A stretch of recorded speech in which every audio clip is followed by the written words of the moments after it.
One, two, three, in the place to be. It's your player partner from the bottom of the map. It's your dog is real. Um, yeah, it's been a little while. Like I said, we in the dog days. But I was inspired to jump on and make a video. First, I want to say shout out to South Coast Kane. Just I didn't get through the whole episode, but I watched the latest installment of the Rise of the Fall. And first of all, man, great stuff, man. This is like some really quality work. If you haven't seen the Rise of the Fall series, man, go check out South Coast Kane. And basically, it's like the breakdown of Miami seasons, coaching changes.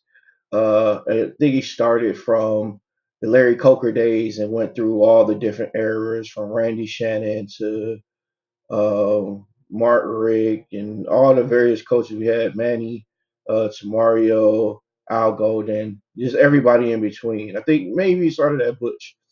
Um, but the dope thing is, you kind of get to see the process of how things transpired over the past 20 something years that's gotten us to where we are now. Um, so big shout out to South Coast Kane, man. Shout out to Cuban, shout out to Katie, shout out to everybody that's involved in that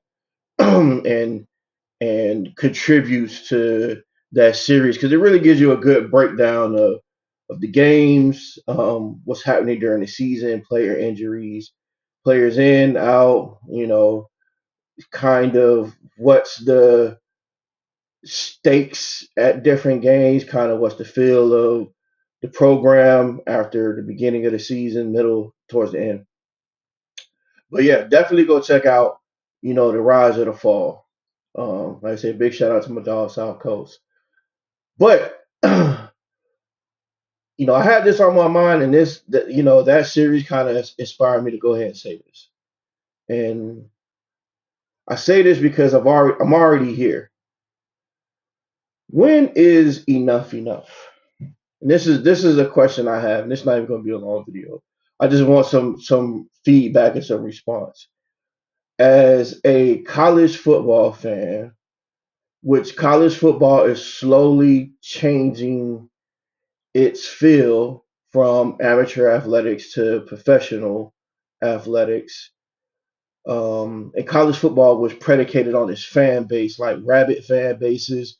You got a lot of teams that are in towns. There's nothing but the college there. But that's changing. You fall in love with certain players. The players are coming and going. Coaches are coming and going. Um, that that loyalty to that fan base may start to change. It's almost like professional sports, right? You got a lot of rabid fan bases, but you got a lot of people in professional sports that follow players. If your favorite player goes from one team to the other, you may still like that team, but you still follow that player because that's one of your favorite players, especially if he's a franchise type guy or he's just one of the guys you love. Case in point, people love New England, right? But when Tom Brady went to Tampa and was balling, people, you know what I'm saying? Like they love Tom. Same thing with Peyton. When Peyton went to Denver, people, you know what I'm saying? They followed who they love. Um, and not to say they still won't be loyal to their team, but they may pick up a new team. They may become fans of a new team. And all that to say, with this Miami team, when is enough, right? When is the just absolute loyalty enough? When are you going to be like, listen, I got on every hype train. I got on board with everything you guys are doing, coaching changes. You guys getting players out of the portal, recruits, and we're still not producing. It's just not happening. No matter what, we said we need a new coach. We get a new coach. We need a new athletic director. We get a new athletic director. We need higher recruits. We get higher recruits. We need more in the transfer portal. We get more in the transfer portal. And we we need an easier schedule. We get an easier schedule. And it ain't happening. It ain't happening. And Miami might just be in one of those spaces, kind of like maybe like Nebraska, who was like a traditional powerhouse, but they ain't got the juice no more. Oklahoma, it hasn't been as long of a fall, but Oklahoma's starting to go down that track. UCLA is, they're just in a constant, middle. They're a constant middle of the pack team. USC has turned into that, even though they've had some quality years in the recent past. Um, I think Miami is just destined to be that middle of the pack team. And because there's a sexy team, every now and then when they get something that gets you excited, but really they come back to where they're going to be, which is the middle. They may if you see the bell curve, they might get a little bit towards the higher side, the elite side, but they're gonna come back to where we know they're gonna be. I mean, it just happens. It's been too many years, too many different regimes, too many different incoming freshman classes and quarterbacks and running backs and receivers and offensive line. Like when, as a fan base, you the fan, say enough is enough. I'm gonna go get me another team. Let's go follow another team. I need another team to cheer for that I know even they might have a outlier year. They fuck around and win the ACC. It's happened. Pitt has won. Duke has won. North Carolina has won. I think Georgia Tech has won. I mean, I think damn near everybody in the ACC has at least sniffed the ACC title, other than Miami. Miami's been once and got blowed the fuck out.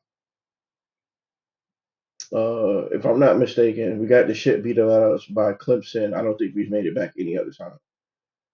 Um, so as a fan base, when do you say enough is enough?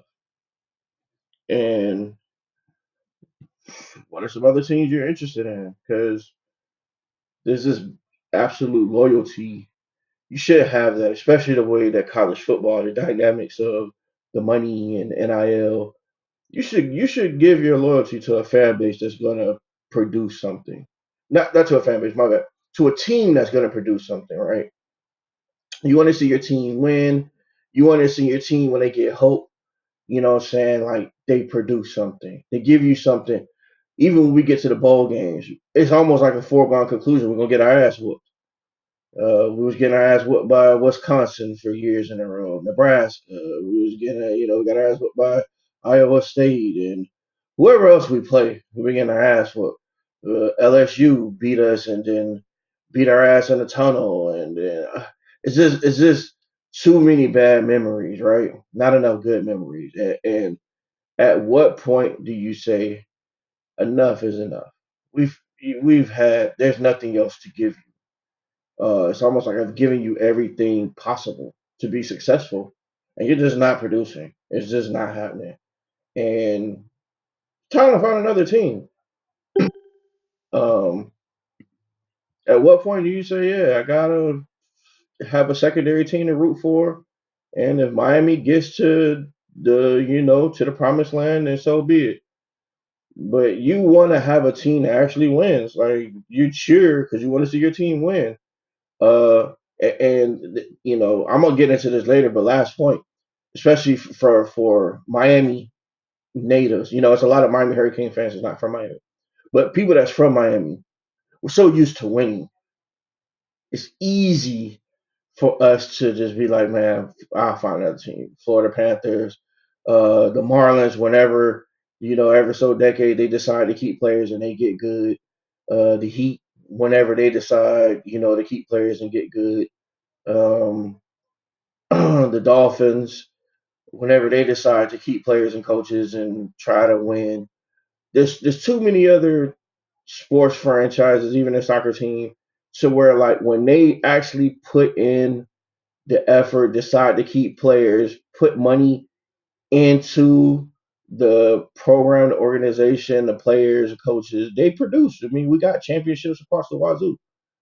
Not Super Bowls, one Super Bowl, but you see World Series championships. You see, uh, Stanley Cups. You see, um, NCAA champ. It's just like Miami fans are just used to winning without like going through the torture that some fan bases have gone through for hundreds of years. Not hundreds, but you know what I mean. They just gone through for decades and decades, 50, 60, 70, 80, 90 years. Most of my teams in Miami are expansion teams, and they already got multiple championships. I mean, a lot of teams have been around since 1920, 30, 40, and they may have one. So their fan bases are like, when there's an opportunity to do well, they do whatever it takes and they try to maximize. We're just almost just like we don't even care. We get there, we get there, we don't, we don't. But all that to say, when is enough enough? When is enough for you? Please respond, hit the comments. When is enough enough? Uh and even if you say, well, this year, and let's see what we do with this quarterback, and this is year 4, and for Mario, and blah blah blah blah blah. Like, is this the point for you? Like, all right, let me see what they do this year. For me, it's done for me. I don't even have no arguments for anybody anymore. I really don't. I don't have no arguments for any other fan who talking shit about me. I really don't. They like they run down the list of everything that we've had to be successful, and we just have not maximized the talent, coaching, schedule, players. You just haven't. And at a certain time, it's just like, hey man, it's time to get this shit up, or at least find something else to be hopeful for. Um, but yeah. Shout out to everybody else out here. You know what I'm saying? Uh, we can get back on here and do some more videos, just sports in general. Just check out, it's a lot of baseball going on. NBA Finals is happening. Uh, the I would say the G League of the NFL is going on right now. We got soccer. We got NASCAR. We got what else is happening? It's a lot of shit happening right now. But like, subscribe, share, tell a friend to tell a friend to tell your big booty auntie them. It's them. Tell them to check us out. Uh, on behalf of my dog, I Hayes. This is Israel, the bottom of the map, and I'm gone.